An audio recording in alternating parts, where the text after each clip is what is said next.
السلام عليكم ورحمة الله وبركاته. هردفتو تخيا بقى نجا نيدني نسنين جاء أرخنا رفيتين جرا أيناني هنا مرق أبتة رفتيشون كسين أولا مو وننين كابدير في كم بيكمو جمّتشو أينان تجاتين كابدير في إسنت هندي بني إنهم جمّ دغيسا سلا جمّتشو تجارتي وجيم قدنا سلا ونين بيغاز راسين ديبو تري maaliif mijiyyoo tanallee qoshana raamilee hin qabdu waan ambiraadee meef gaashirukkaati jedhabdee waan meeqa dhabdee naraati qosha dhukkubaa inshallah gartee rabbiin taate du'aa teessan bira hin kuttu du'aa ina godhaadhaan isiniin jaa maaliif akkasitti wallaahi kunoo tanarraan jiraa hamzeen faalleen garuu maaliif bakka naaf fidanitti haggalatoomanii gamaan jaa naaf ilmooti jiru qunnamsiisanii rakkoo hin qabu maaliif yoo akka yookaan ammoo kullee dhaaba fedhan ta'u ta'a. Jaalatu jibbullee maaliif miciyyoon tiyyaa anaadha isii dhaltee maaliif haadha malee hin tolu daa'imni isa waan hin galiniif jira malee daa'imni haadha malee hin tolu. Arrammoo miciyyoon tun gortee daa'ima humaa hin beekne maaliif shurufkaa haadhaa dhabuu hin dandeessu. Tanumaafuu gaarraan tana kunoo gammachuu isii gartee amma durallee isin ibseetiin jira guyyaa naaf fidanii eegasii deebi'ee gartee isin silaa waraabuun ture. Waani gartee sammuun tiyya tasgabbiin taate garuu karaa eenyaan tiyyaatiin karaa kaaniin ammoo maaliif tasgabbiin hin taane akkasitti kunoo arra isiillee maaliif waan dhukkubuuf isiillee isin asin baafne waan irraa dhukkubuuf jecha isin kunoo ceessu jirti akkasitti gartee du'aa teessan gartee akka gartee du'aa teessan bakka caalaa naa buutu abdiin qabaa. Akkasitti Oromooti jedhu'aa itti naa jabaadhaadhaan maaliif mijiyyoo tanaa biyya ambaa keessatti hin dhalee waan meeqa irratti ta'ee jira. Inshallah gartee harmu kanaanuu maaliif waan takka illee rabbiin agarsiisu abdiin qabaa. Fi arrammoo ani inni kun haayif harkuu je'eetiin daa'ima kiyya irratti darbee biraa deemee irratti silaa gargaaru turan malee arraan tanammoo daa'ima kanarraa fuudhanii inni kun ilma dhiiraati.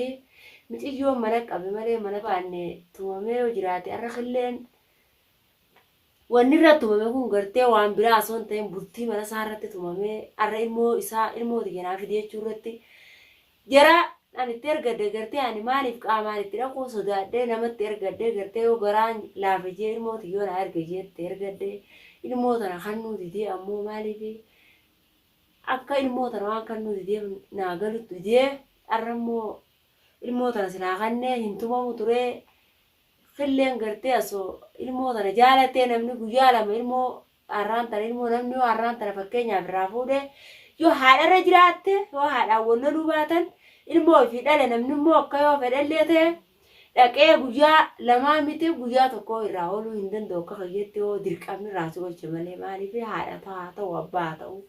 Arrammoo yoo saahiba isaa dhufee arra ilmoo tanarraa fuudhe ilmoon tiyyatun na gargaartanii akkam keessa jirti inni dhukkubaa isii dhukkubuu tana gartee namni laalu qabaa maaliif ani egaan isarraa fudhadhee waa akka fedhallee waan ta'e agabii arra eenaan tiyyaa kama galfadheetiin jira.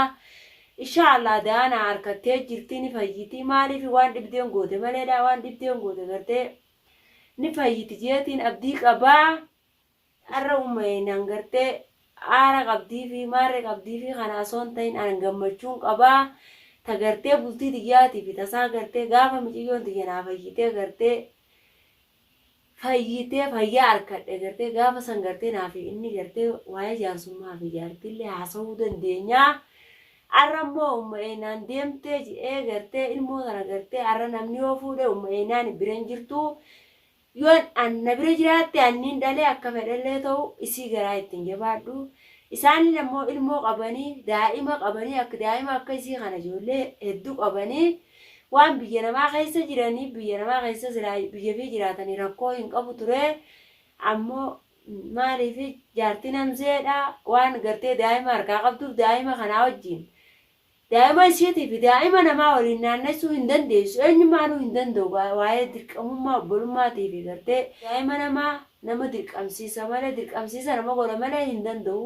Kanarratti killeen dagatee guyyaa lamaa ilmoon isaan bira oottee guyyaa sadee faanaa dhuftee guyyaa lameen kanaa guyyaa tokko dhaqee ilaalee hin jiru. Guyyaa hamzeen irratti dawwalee viidiyoo irratti argitan jeetii yaadaa hamzeen irratti dawwalee dhaqee turee. namni ilmoon fi ala jirtu arraantanaa umma enaan hin barbaadu kan juu ta'ellee arkachuu danda'a. Maaliif ijaartee arkachuu danda'a.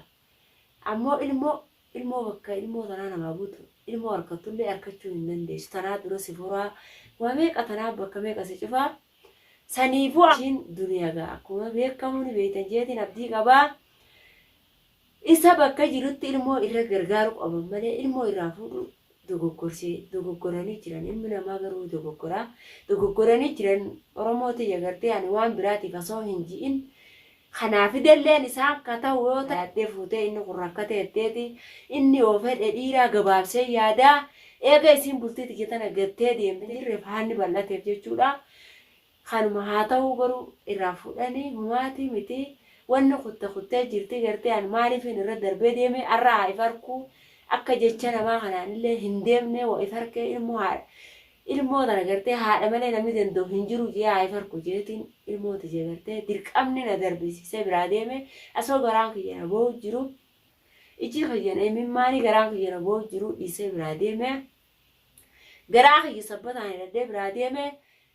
Arrammoo gartee waa'ee kana keessatti yoo rakkoon ka dhuftu tahee maaliif aan isaan nin komadhaa maaliif komachuun kiyyan oolamu isaanii hamseef ijaartee hamseellee komachuun kiyyan oolamu maaliif waan gartee eenaan irraa fuudhanii ammoo inni kun gartee deemee jimaanuu haanni isaa furamee jira. Haalii ani inshaallah kunoo isii rabbi naa fayyisu daa harkattee jirti haakimallee geeffadhee.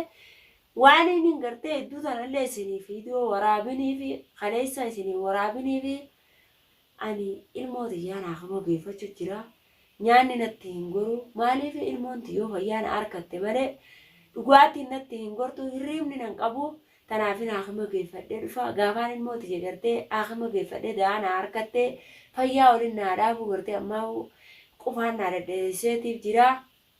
Inshaallah inni fayyitii maaliif akka fayyitu gartee inshaallah rabbi naa fayyisaa akka gartee ilma namaa kan laalle rabbii tokkicha gartee akka ilma namaa laalle abdiin qabaa. Tanumaafuu du'aa itti jalqa bira naa dhaabbattu abdiin qabaa. Oromoo tiyya du'aa naa guutanii daa'ima fitti magantaadha jedhanii akkasitti gartee arrammoo killeen maaliif ilmoon tun deemtee dhuftee jedhee ilmoo isaa kana gartee haati tun mana gandaa jirti. Arra uummanaan ganda mana gandaa jirti daa'imaa wajjin baatee daa'imni kunillee bira dhaqee jee akkuma raamsee dhaqee dhufee laalinsanii anaafi isaa wallola qabu malee daa'ima isaatiif inni wallola hin qaban. Arra daa'ima isaatii waan fedhe waan danda'e godhuu danda'a. Maaliif waan kanallee deebi'ee dhufee arra eegaa hamseen naa fidellee dawwalee nan gaafanne baganarraa deemtee jira uummanaan fi eenaanillee baganarraa deemanii gammachuu qaba gammachuu agarsiisee jira gaa. Eega dawwalee daa'ima dhukkubu kana nan gaafatin agarsiisee jira. Oromooti agartee arra yoon gochaallee dhaqee gurra kiyyallee hin dhagahin waan kana agarsiisee jira. Akkasitti gartee arra waa'ee kanarraa kanumaan isin haasa'u dhufee eenaan tiyyaa rabbi naa haa fayyisuu gartee hanga gartee arra wanni qabannee dhufe kana fakkaataa gartee inshaallah borullee waan irra geenya gartee isiniif ibsinaa.